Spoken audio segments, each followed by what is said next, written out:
तेरा कलाम रहेगा कायम पहाड़ जब न रहे खुदाया, तेरे मुंह की एक बात भी टलेगी ना चाहे कुछ भी हो। तेरी मान दिए है जिंदा सोने से भी कीमती, मेरा दिल ये दे गवाही है ये किताब अज़ीम। नाज़िल करे अपना कलाम, शिकस्ता दिलों को सुकून मिले, तारीकी दूर हो मेरी राहें रोशन कर। दिल अपना कलाम कसरत से ए खुदा बदल दे, रिहाई दे कसरत से फल में नाम। कलाम रहेगा कायम पहाड़ जब न रहे खुदाया, तेरे मुंह की एक बात भी टलेगी ना चाहे कुछ भी हो। अजीज नाजरीन, मैं अयाद ज़रीफ आप तमाम देखने वालों को हमारे रोज़ के बाइबली मुतालियाती प्रोग्राम की नई किस्त में खुशामदीद कहता हूँ। अभी हम अयूब के दर्द के सफ़र में उसके साथ चल रहे हैं, जो कि शदीद गम के आलम में है, और उसके आसपास उसके दोस्त हैं जो कि उसे आराम ना दे सके। सो अयूब फट पड़ा और बोलने लगा, और उसने बहुत ही सख्त बातें कहीं जो हमने छठे बाब में सुनी पिछली किस्त में। आज खुदावन ने चाहा तो हम छठे बाब के मुताले को आगे बढ़ाएंगे और फिर 7वें और 8वें बाब का भी कुछ हिस्सा देखेंगे। लेकिन उससे पहले मैं खुदा के खादमिन का स्टूडियोज़ में खैर मकदम करना चाहूँगा। डॉक्टर फयाज खुशामदेद। शुक्रिया डॉक्टर भाई। आदिल खुशामदेद। बहुत शुक्रिया। और साथ ही स्टूडियो में आए दीगर मेहमानों को भी खुशामदेद। जैसा कि आप जानते हैं कि हर हफ्ते हमें कुछ पैगामात मौसूल होते हैं और उन्हें हम अपने प्रोग्राम में पढ़ते हैं, जो हमें फेसबुक के ज़रिए मौसूल होते हैं। और ये कुछ लोगों की आरा हैं जो कि अयूब की किताब के हवाले से हैं। उनमें से हमने कुछ तबसरों को पिछले हफ्ते पढ़ लिया था, और वक्त कम होने की वजह से आज हम कुछ और पैगामात को पढ़ना चाहेंगे। सबसे पहले भाई तारिक ने अयूब की किताब के हवाले से अपनी राय दी है कि आजमाइश के दौरान तो गम और कड़वाहट है, लेकिन सफ़र की मंजिल पर खुशी है। जॉन एल्क्वेस कहते हैं ये सब भयानक तसल्ली देने वाले हैं। उनकी मुराद अयूब के दोस्तों से है। हानी इब्राहिम कहते हैं खुद परस्ती, ज़ाती कामलियत पर यकीन और सब्र ये अयूब की किताब का उन्वान है। अमजद निशात कहते हैं उस खुदा पर भरोसा करना जो दुश्मन दिखाई देता है। उसकी मुराद के खुदा इस किताब में अयूब का दुश्मन नज़र आता है। मूदी ज़नहूर कहते हैं अयूब पूछता है और जवाब देता है, अब मैं तुझसे सवाल करता हूँ और तू मुझे बता। पीटर कहते हैं यह दुख सहने वाले की हैरानगी के मुतालिक है जो दर्द के फ़लसफ़े को समझने की कोशिश कर रहा है। मिशेल कहती हैं अयूब की भलाई और रास्तबाजी का मुकाबला खुदा की भलाई और रास्तबाजी से था। मिशाल का कहना है कि जब आसमान इंसान की पुकार पर खामोश दिखाई देते हैं तब हक ताला सबसे बड़ा जवाब देता है, और अजीम तरीन असबाक के सुर खूबसूरत तरीन धुनों को पेश करते हैं। बहुत खूबसूरत अल्फाज हैं। नाजरीन, आपके पैगामात भेजने का बहुत शुक्रिया। डॉक्टर फयाज, मैं छठे बाब में से चंद आयात को पढ़ूंगा और फिर आपसे सवाल पूछूंगा। छठे बाब की 14वीं आयत से, उस पर जो बेदिल होने को है उसके दोस्त की तरफ से मेहरबानी होनी चाहिए, बल्कि उस पर भी जो कादर मुतलक का खौफ छोड़ देता है। मेरे भाइयों ने नाले की तरह दुआ की, उन वादियों के नालों की तरह जो सूख जाते हैं, जो यख के सबब से काले हैं और जिनमें बर्फ़ छुपी है, और जिस वक्त वो गर्म होते हैं तो गायब हो जाते हैं, और जब गर्मी पड़ती है तो अपनी जगह से उड़ जाते हैं। तीमा के काफले देखते रहे, सबा के कारवान उनके इंतज़ार में रहे। वो शर्मिंदा हुए क्योंकि उन्होंने उम्मीद की थी। वो वहां आए और पशेमान हुए। सो तुम्हारी भी कोई हकीकत नहीं, तुम डरावनी चीज़ देखकर डर जाते हो। क्या मैंने कहा कुछ मुझे दो, या अपने माल में से मेरे लिए रिश्वत दो, या मुख्तलिफ के हाथ से मुझे बचाओ, या जालिमों के हाथ से मुझे छुड़ाओ। मुझे समझाओ और मैं खुश रहूंगा, और मुझे समझाओ कि मैं किस बात पर चूका। रास्ते की बातें कैसे मुयस्सर होती हैं, पर तुम्हारी दलील किस बात की तरदीद करती है? क्या तुम इस ख्याल में हो कि लफ्ज़ों की तरदीद करो, इसलिए कि मायूस की बातें हवा की तरह होती हैं? हाँ, तुम यतीमों पर कुर्रा डालने वाले और अपने दोस्तों को सौदागरी का माल बनाने वाले हो। इसलिए मेरी तरफ निगाह करो, क्योंकि मैं तुम्हारे मुंह पर हरगिज झूठ ना बोलूंगा। मैं तुम्हारी मिन्नत करता हूँ, बाज आओ, बेइंसाफी ना करो। हाँ, बाज आओ, मैं हक पर हूँ। क्या मेरी जुबान पर बेइंसाफी है? क्या फितना अंगेजी की बातों को पहचानने का मुझे शऊर नहीं।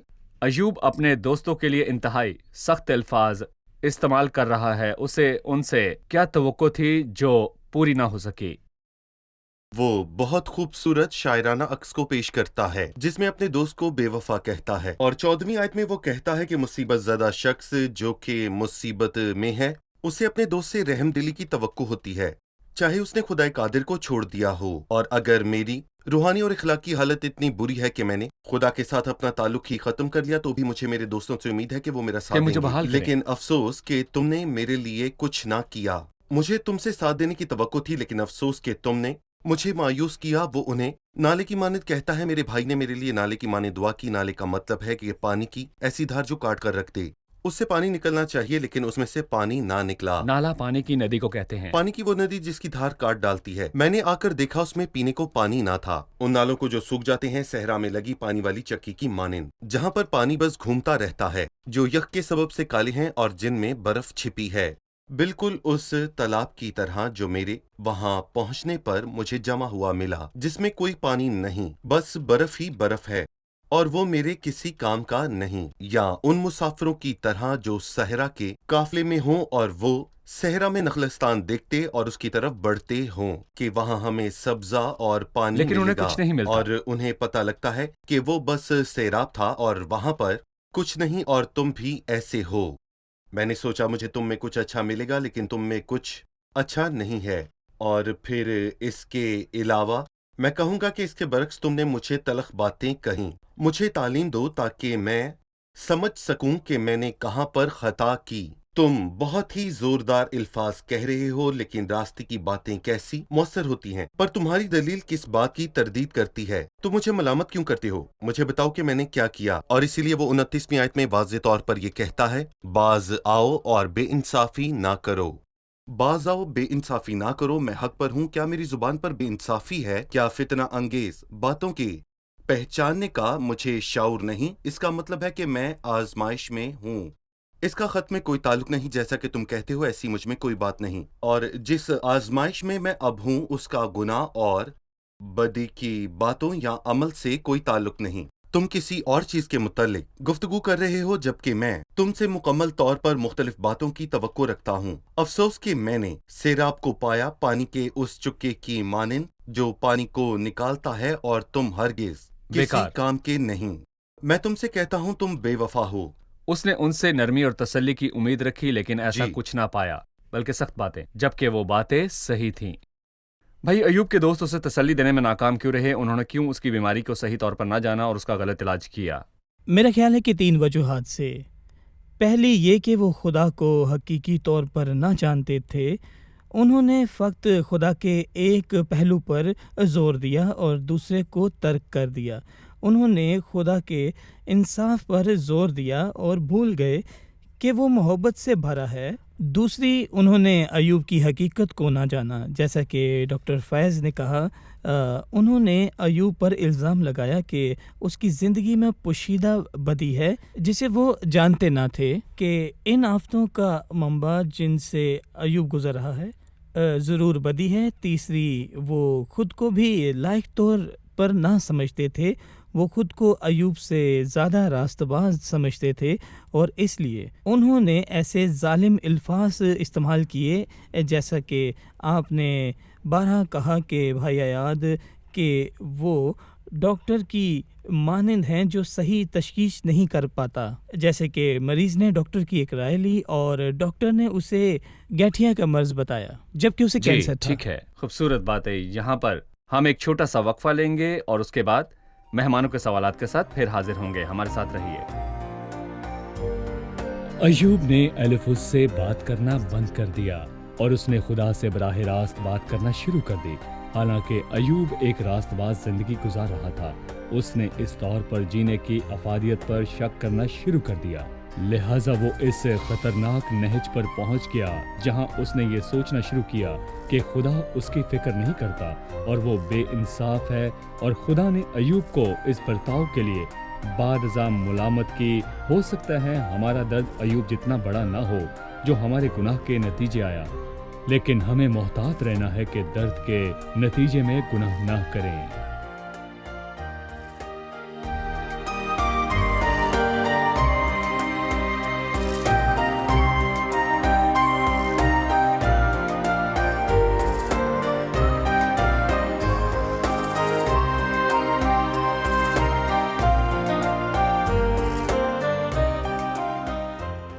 खुश आमदीद, आइए चलते हैं मेहमानों की जानिब और जानते हैं उनका सवाल। हम यहाँ अयूब के दोस्तों को गलत क्यों कहते हैं, जबकि उनके पास बाइबल ना थी कि वो जान सकें दुख सहने वालों के साथ सही बर्ताव कैसे करना है? उनके पास बाइबल का मेयार ना था कि उसके मुताबिक अमल करें, तो इल्ज़ाम कैसा? उनके पास तहरीरी मालूमात ना थी। लेकिन खुदावंद की मर्जी उन तक पीढ़ी दर पीढ़ी पहुंचने वाली मालूमात के जरिए पहुंची। जब खुदावंद ने बुजुर्गों में से किसी पर जाहिर किया तो उसने अपने बच्चों को बताया होता कि खुदावंद ने उसे क्या कहा था, और यही वजह थी कि खुदावंद ने उसे लंबे अरसे तक जिंदा रखा ताकि वो खुदावंद के इल्म को आगे तक पहुंचा सके। और मैं कहूंगा कि जब अब्राहम ने गुनाह किया और कहा कि सारा मेरी बहन है, तो फलस्तीन के मुल्क में पैदाइश 20 में अभी मलिक ने उसे बुलाया और उसे लेना चाहा, और उसने कहा मैंने तो अपने सच्चे दिल और पाकीज़ा हाथों से ये किया। अब्राहम जानता था कि अगर कोई दूसरा किसी की बीवी से शादी करे तो ये गुनाह है, और उसने ये इसहाक को बताया और इसहाक ने याकूब को और याकूब ने यूसुफ को। जब यूसुफ मिस्र को आया था और फोतीफर की बीवी का मामला उसके सामने आया, तो उसने कहा भला मैं क्यों ऐसी बड़ी बदी करूं और खुदावंद का गुनाहगार बनूं। उसने ये सब अपने बाप दादा से सीख रखा था। उसने गुनाह को जाना और खुदा नस्ल दर नस्ल इल्म को पहुंचाता आया है। हमें ये भी नहीं भूलना चाहिए कि कदीम दिनों में खुदा इंसान से ख्वाब और रोया के वसीले भी कलाम किया करता था। एलिफुज ने अपने ज़ाती तजुर्बे से ये बात की, एक रोया के मुताबिक जो उसने देखी, और उसकी तफसील 4 बाब में दी गई। लिहाजा राब्ता तो था और वो खुदा के कवानीन से वाकिफ थे। वो नस्ल दर नस्ल चलने वाले इल्म के वसीले जानते थे, और इस गुफ्तगू के बायस भी जो खुदा माफूकुल फितरत तौर पर किया करता था, चाहे वो ख्वाब हो या फिर रोया। चलिए 7वें बाब की तरफ बढ़ते हैं और पहली 5 आयात पढ़ते हैं। इसके बाद डॉक्टर फयाज मैं आपसे सवाल पूछूंगा। 7वें बाब की 1-5 आयात, क्या इंसान के लिए ज़मीन पर जंग व जदल नहीं, और क्या उसके दिन मजदूर के से नहीं होते? जैसे नौकर साया की बड़ी आरजू करता है और मजदूर अपनी उजरत का मुंतजिर रहता है, वैसे ही मैं बुतलान के महीनों का मालिक बनाया गया हूँ, और मुसीबत की रातें मेरे लिए ठहराई गई हैं। जब मैं लेटता हूँ तो कहता हूँ कब उठूंगा, पर रात लंबी होती है और दिन निकलने तक इधर उधर करवटें बदलता रहता हूँ। मेरा जिस्म कीड़ों और मिट्टी के ढेलों से ढका है, मेरी खाल सिमटती और फिर नासूर हो जाती है। मेरे दिन जुलाहे की धड़की से भी तेज रफ्तार हैं और बगैर उम्मीद के गुजर जाते हैं। मतलब अयूब अपनी और अपने बदन की हालत बयान कर रहा है, और वो अपने अयाम को कैसे देखता है, हमें इसके बारे में देखिए, बताइए। हम इस हवाले को एक उन्वान दे सकते हैं, क्योंकि अयूब उम्मीद के मर जाने की शिकायत करता है, क्योंकि उसके जिस्म और उसकी सेहत की सूरत हाल नहायत खौफनाक है, जबकि उसके दोस्त मुख्तलिफ बात कर रहे हैं।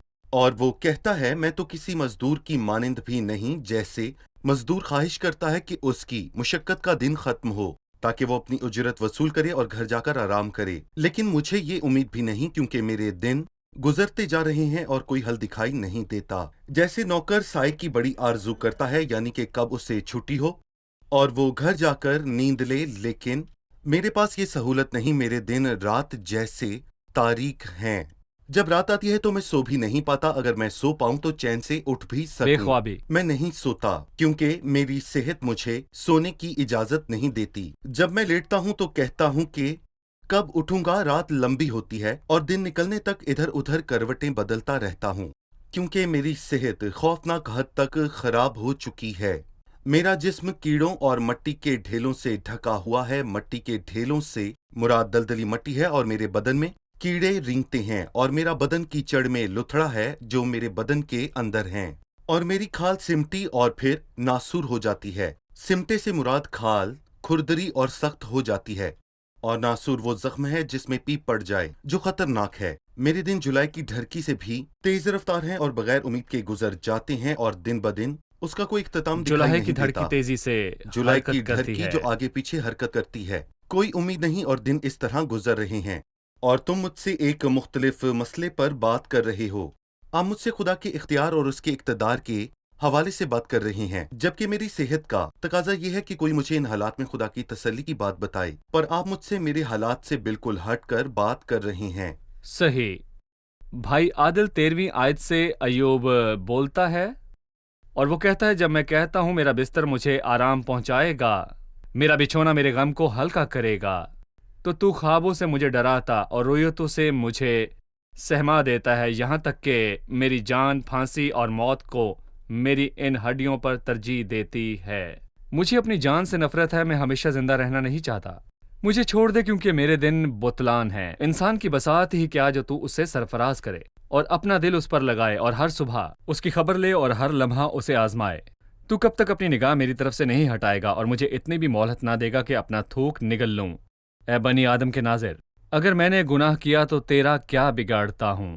تو نے کیوں مجھے اپنا نشانہ بنا لیا یہاں تک کہ میں اپنے آپ پر بوجھ ہوں؟ تو میرا گناہ کیوں نہیں معاف کرتا اور میری بدکاری کیوں نہیں دور کر دیتا؟ اب تو میں مٹی میں سو جاؤں گا اور تو مجھے خوب ڈھونڈے گا پر میں نہ ہوں گا۔ وہ خدا سے اس طور پر بات کرتا ہے گویا وہ سوالات سے پر ہے اور خدا کے خلاف کھلے اور واشگاف الفاظ ہیں۔ اسے خدا سے کیا توقعات تھیں؟ ایوب باتوں کا خلاصہ کر چکا تھا۔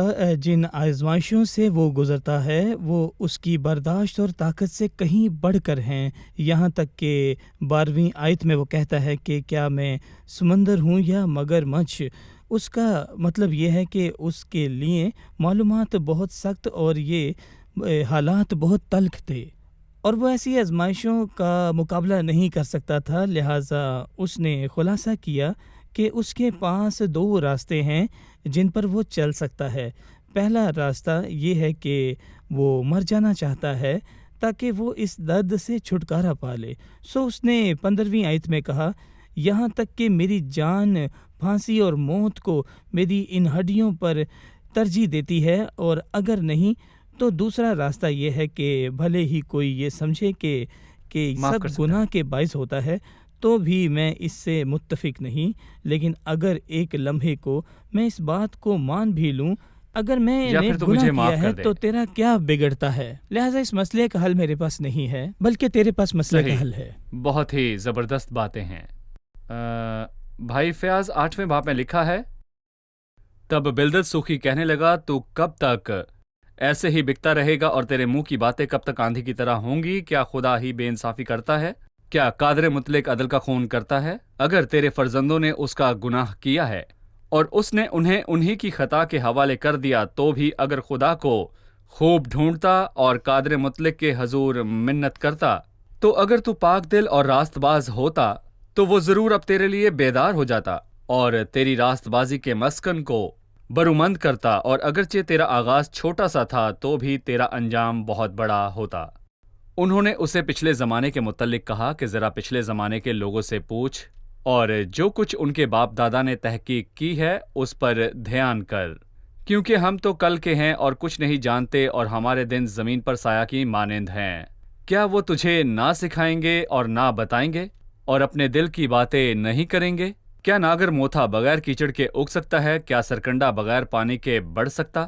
اور بھی بہت کچھ لکھا ہے۔ ہمیں اس دوست کے متعلق بتائیں بلدد سوخی۔ دیکھیں، میں کہوں گا کہ بلداد آباؤ اجداد کی بات اور روایات کی پیروی کرتا ہے، اور وہ آباؤ اجداد کی بات کر کے یہ ثابت کرتا ہے کہ ایوب نے گناہ کیا، اور ضرور اس کے بچوں نے گناہ کیا، اس لیے خدا نے انہیں مار ڈالا۔ الیفز اور تمنی اپنے ذاتی تجربے کے وسیلے یہ ثابت کرتے ہیں کہ ایوب نے ضرور ہی کچھ غلط کیا ہوگا، لیکن بلداد اپنے ذاتی تجربے پر انحصار نہیں کرتا اور وہ ذرا حلیم ہونے کی کوشش کرتا ہے۔ تو پھر اس کا انحصار کس پر ہے؟ وہ قدیم زمانہ کے لوگوں کی باتوں پر تکیہ کرتا ہے۔ ذرا پچھلے زمانے کے لوگوں سے پوچھ اور جو کچھ ان کے باپ دادا نے تخلیق کیا اس پر دھیان کر، اور جو باتیں قدیم آباؤ اجداد نے کہیں کہ ایوب جو دکھ سہتا ہے وہ کوئی بھی تب تک نہیں سہ سکتا جب تک اس نے کوئی گناہ نہ کیا ہو، کیونکہ جو کچھ تو سہتا ہے وہ تیرے گناہ کا نتیجہ ہے۔ کیا ناگر موتھا بغیر کیچڑ کے اگ سکتا ہے؟ کیچڑ سے مراد ہے دلدل۔ اگر آپ ناگر موتھے کو اگتا ہوا دیکھیں تو آپ دیکھیں گے اس کے نیچے دلدل ہے، کیونکہ وہ دلدل کے بغیر نہیں اگ سکتا۔ دلدل کے بغیر نہیں اگ اگر آپ سکتا۔ ناگر موتھے کو دیکھیں تو ضرور اس کے نیچے کیچڑ ہوگا۔ تو جب ہم دیکھتے ہیں کہ خدا ہمیں سزا دے رہا ہے تو یقیناً اس کی تہ کے نیچے گناہ موجود ہوگا، اور چونکہ गुनाहगार जबकि वो हरा ही है और काटा भी नहीं गया तो भी वो और पौधों से पहले सूख जाता है। और ऐसे ही उन सब की राहें हैं जो खुदा को भूल जाते हैं। बेखुदा आदमी की उम्मीद टूट जाएगी, उसका ईमान जाता रहेगा, उसका भरोसा मकड़ी का जाला है। जब वो कहता है उसका एतमाद मकड़ी का जाला है तो वो उसके घर की तरफ इशारा करता है जो आंधी के टकराने से गिरा और उसके बच्चे मर गए। उसे ऐसा दुख सहने वाले शख्स के सामने एहतियात से बोलना चाहिए, लेकिन उसका नजरिया ये था कि जो कुछ उनके बाप दादा ने तख्लीक की है उस पर ध्यान कर वो ऐसे लोग थे जो बातों को कदीम लोगों की बातों के मयार पर रखते थे और रवायात की मिरास भी रखते थे। और एक दिन खुदावन ने उनसे ये कहा, तू बाप और माँ की इज्जत करना। लेकिन रवायत कहती है कि अगर बाप और माँ को जिस चीज से फायदा पहुंच सकता था वो खुदा की नजर कर दी गई तो फिर तुम्हें माँ बाप की इज्जत करने की जरूरत नहीं। बस तुमने अपनी रवायात से खुदा का कलाम बातिल कर दिया। सो बिलदाद सुखी कदीम बातों का हिसाब किताब रखता था ताकि ये साबित हो कि अयूब ने जरूर गुनाह वो किया। एक और मुअस्सर इलाज भी बताता है, लेकिन इस मसले के लिए नहीं। जी। ठीक है भाई, यहाँ पर हम एक छोटा सा वक्फा लेंगे और वक्फे के बाद मेहमानों के सवालात के साथ हाजिर होंगे। हमारे साथ रहिए। कलीसिया की इज्तिमाई इबादत मेरे लिए पानी और मछली के मुतरादिफ है। जब मछली पानी से बाहर आए तो मर जाती है। यकीनन कलीसियाई इबादत वो ज़राए हैं जिनके वसीले हम फजल में बढ़ते हैं।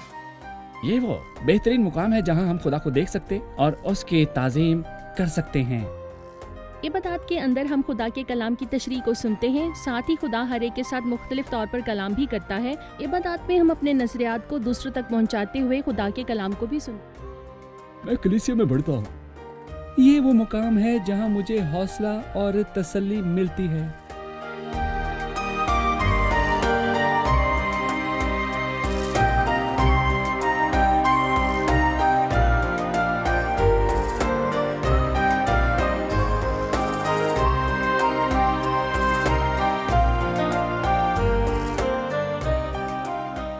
नाजरीन, वक्फे के बाद फिर से हाजिर हैं। आइए अयूब की किताब के मुताले को आगे बढ़ाते हैं।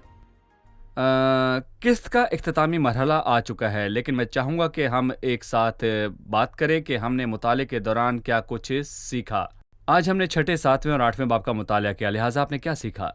मुझे ये बात पसंद आई कि खुदा इंसान से बात करना पसंद करता है। उसने मुख्तलिफ लोगों के साथ मुख्तलिफ तौर पर बात की। उस वक्त रोया और ख्वाब के जरिए ऐसा होता था, लेकिन अहम बात यह है कि उसे इंसान के साथ ताल्लुक रखना पसंद है। सही।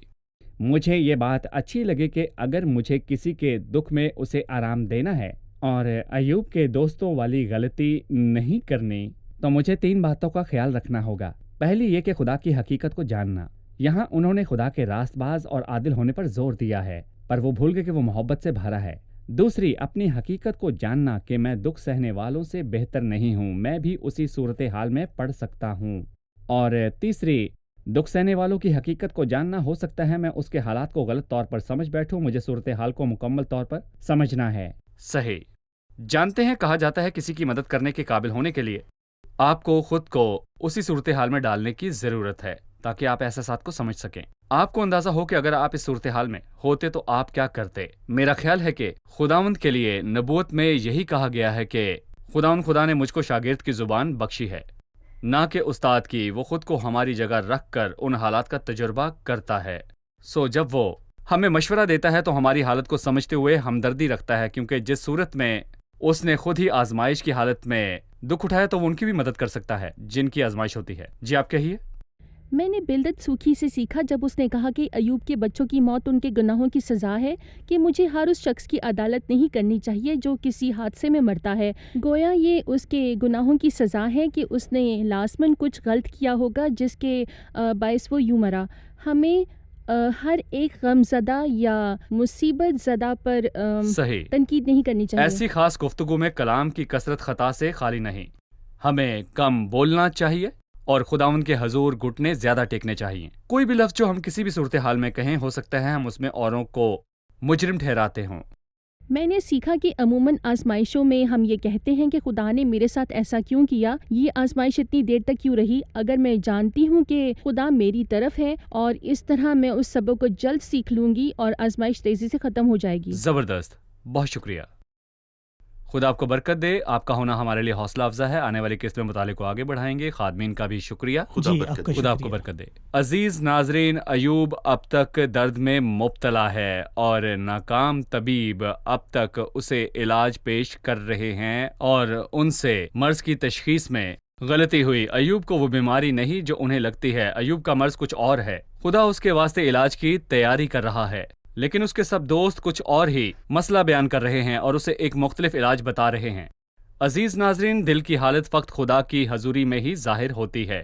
اگر آپ نہیں جانتے کہ کیا ہے تو خدا ان کے پاس آئیے اور دعا کیجئے. اے خدا، تو مجھے جانچ اور میرے دل کو پہچان. مجھے آزما اور میرے خیالوں کو جان لے. لوگوں پر نہیں بلکہ خدا کی رائے پر بھروسہ کریں. اس سے کہیں اگر مجھ میں کوئی بدی ہے تو مجھ پر ظاہر کر، میری غلطیوں کو مجھے دکھا اور میرا علاج کر. شاید آپ لوگوں کے پاس جائیں اور وہ آپ کی حالت کے متعلق بتائیں. وہ آپ کو اس علاج کا بتائیں گے جو آپ کے لیے نقصان دہ ہوگا. لہٰذا وہ ہستی جو آپ کی حالت آپ پر ظاہر کرے، جو آپ کی غلطیاں آپ پر ظاہر کرے اور آپ کو صحیح علاج تجویز کرے، وہ صرف خداوند یسوع مسیح ہے.